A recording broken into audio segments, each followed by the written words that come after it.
Hello everyone! Welcome to my unit! Kaka-renovate ko lang tong unit ko dito sa Air Residences. This is one of the condominium of SMBC located here in Ayala Avenue, Makati, Central Business District. As you can see, marami akong mga binago dito at ipapakita ko sa inyo para magkaroon kayo ng idea. For the kitchen area, as you can see, pinalitan ko na siya para mas mabilis linisan. Digital. And then, binilan ko ng mga bagong utensils para at least ready na sa aking staycation. And ito, pinalagyan ko rin siya ng tiles. Ayan. And then, ito as it were is, and ginawa kong transparent and may light sa loob. Ayan. Very nice, diba? Kita mo yung mga utensil, hindi ka mahihirapan na maghanap. And then, ito naman, pinalitan ko din ng white color. Para at least white na. Maganda kasi yung white, masarap sa mata. And kaya nakakapangdamit lang ako ng pambahay ngayon kasi inayos ko tong unit na to. And dito lang naman ako nakatira. Then ito, pinalitan din ng sliding door na merong glass, as you can see. Ayan. Ang ganda lang kasi, hindi siya kaya space. Ito yung mga nagustuhan ko sa mga interior unit namin. Kasi sliding door, you can save space. Kasi yung isa, di ba, pag open dito, tumatama. So ito, maganda. May salamin na and very useful. And ito yung ating toilet, as you can see. Yan. So, minimalist lang siya white. Dinagdagan ko yung shower enclosure para at least pag may maliligo, hindi tatalsik yung water. And then, as usual, kasama na yan upon turnover, ang dinagdag na lang is water heater at itong built-in cabinet sa upper side, dinagdag yan. Saka yung towel holder. And penalitan ko rin ng inidoro. Etong inidoro na to, maganda siya. Energy saving siya. And then, mabilis mag-flush. Ayan. And I suggest guys, pwede niyong palitan yan ng inidoro. Kasi somewhere, yung iba may mga problems, so mas maganda yan mapalitan. So ito, nilagyan ng mirror dito, and meron tayo ditong white na Panasonic washing machine. Yan nilagay ko dyan. And let's proceed naman dito sa area na to. As you can see, itong aking refrigerator is kasama na to upon turnover. Ayan yung mga, sa travel. Kulang pa ata ng Doha, Qatar. Yung Las Vegas, hindi yan na binigay ng client. The rest, yun yung mga napuntahan ko na as international agent. So, hiring ako guys kung gusto nyo mag-travel around the world and while working, ayun, pwede kayo mag-apply sa mga applicant na naghahanap ng work and sa mga may kilala dyan na looking for work na hawak nyo oras nyo and unlimited income. So, unlimited income siya kung hardworking ka, may diskarte ka, hindi ka give up, positive thinking at lagi ka nakikinig sa iyong mentor. Siyempre, wala namang madali. Kahit sabihin mo na hawak mo oras mo, siyempre, behind the scene, meron pa rin yan. So, kailangan mong i-develop yung sarili mo. Like me, before, very introvert, and right now, nakakapagsalita na guys, kahit paano. So, ito, dinagdagan lang din siya ng patungan dito, yung aking microwave, di ba? So, another storage. And ito, guys, as you can see, maganda. Metal yan ha, tapos glass. So, nagsiseparate siya from the dining and ito sa living area.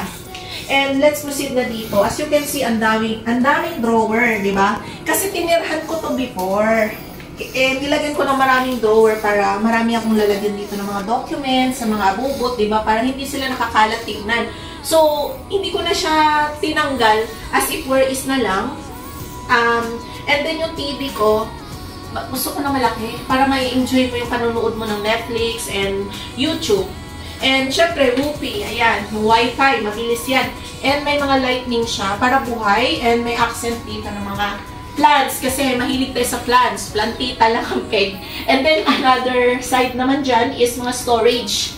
Ayan, maganda kasi may lalagyan ka ng mga tissue mo kung ipapa-Airbnb mo siya. So, ipapa-Airbnb ko kasi ito. Sa mga naghahanap naman ng staycation, you can book this unit. So, ibibigay ko sa inyo yung calendar ko kung mag-i-inquire kayo. Kasi, for sure guys, maraming magbubook pag maayos ang unit. So, welcome naman yung mga gustong mag-self-booking. I-message nyo lang ako dito sa number na nakikita nyo guys. Very legit to. At ito is mismong unit ko. So, ayan.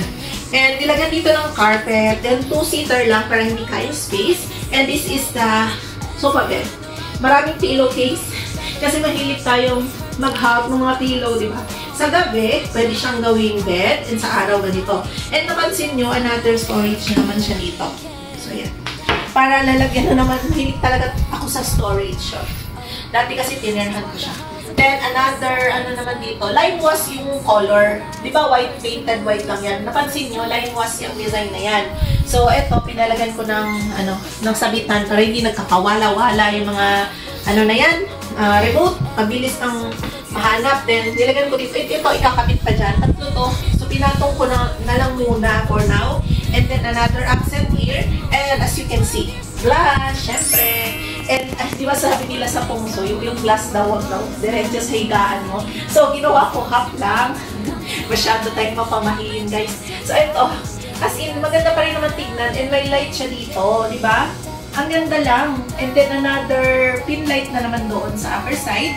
Sobrang liwanag lang ng buhay natin. Para at least positive vibes lang, di ba? And ito, as you can see, niremove yung partition and pinalitan ng glass. And then, bakal ko ha, solid siya, solid. Maganda kasi ito, at least may partition pa rin at hindi siya yung nakaka-claustrophobic sa pakiramdam. Maganda pa rin, guys. And as you can see, nilagyan din ng bed. So, yung bed natin makapal yan. Oh, hindi tinipid. At sobrang lambot. Siyempre, importante yung pag-sleep natin. Pagod tayo sa buong araw. Kailangan tayo ng relax. And malambot. And may pillow. Ayan. And syempre, ready na yan for Airbnb. Nilagyan na ng desk kit, towel, and tissue. Yung water mamaya na kasi tinago ko pa. Hindi ko pa nailagay. So, another storage na naman both side. There. And patungan ng cellphone, laptop. Diba? May saksakan. Ayan. As you can see, may headboard yung bed para hindi tayo mauntog. And may ilaw na naman, another ilaw, and then may another accent na naman tayo dito na parang semento, guys. Para maiba naman yung team natin, di ba? As you can see. And ito, nagustuhan ko to yung curtain natin. Yayaman yun, di ba? Sabi ko, gusto ko talaga tong curtain na to. Kaya talagang, kahit maubos na yung pera, guys, talagang inano ko na dito. Nilagay ko na. Kasi investment to eh. Real estate is investment. Kaya for me, hindi ko siya titipirin. Kasi babalik yan. Basta maganda, mas malaki yung rental income. So as you can see, ito, zipper is na tong cabinet na ito. Color white. Dati na to. And then, with balcony siya, syempre. Facing amenities. Ipa-flash ko na lang sa screen kasi gabi na eh. Syempre, busy-busy ako. Don't worry guys, makikita nyo naman. With balcony siya and may another upuan dito. Para at least, kung may nag-yosi, dun lang sa labas ha, okay lang naman mag-yosi sa labas lang. Sa mga mag-check in dyan. Ayoko sa loob. Lalagay ko ng mga rules and regulation and restriction dito. So, ayun lang for today's vlog. Sa mga gusto magpa-interior na ganito kagandang unit, kontakin nyo na ako dito sa Viber or WhatsApp. Sa mga naghahanap ng extra income, looking for international marketing partner ako and also full-time agent. Kung meron kayong maire-refer, message nyo lang ako. And kung naghanap kayo ng property investment, i-message nyo lang ako. Pwede natin mag-usapan sa Zoom presentation. Again guys, thanks for watching and see you from my next video.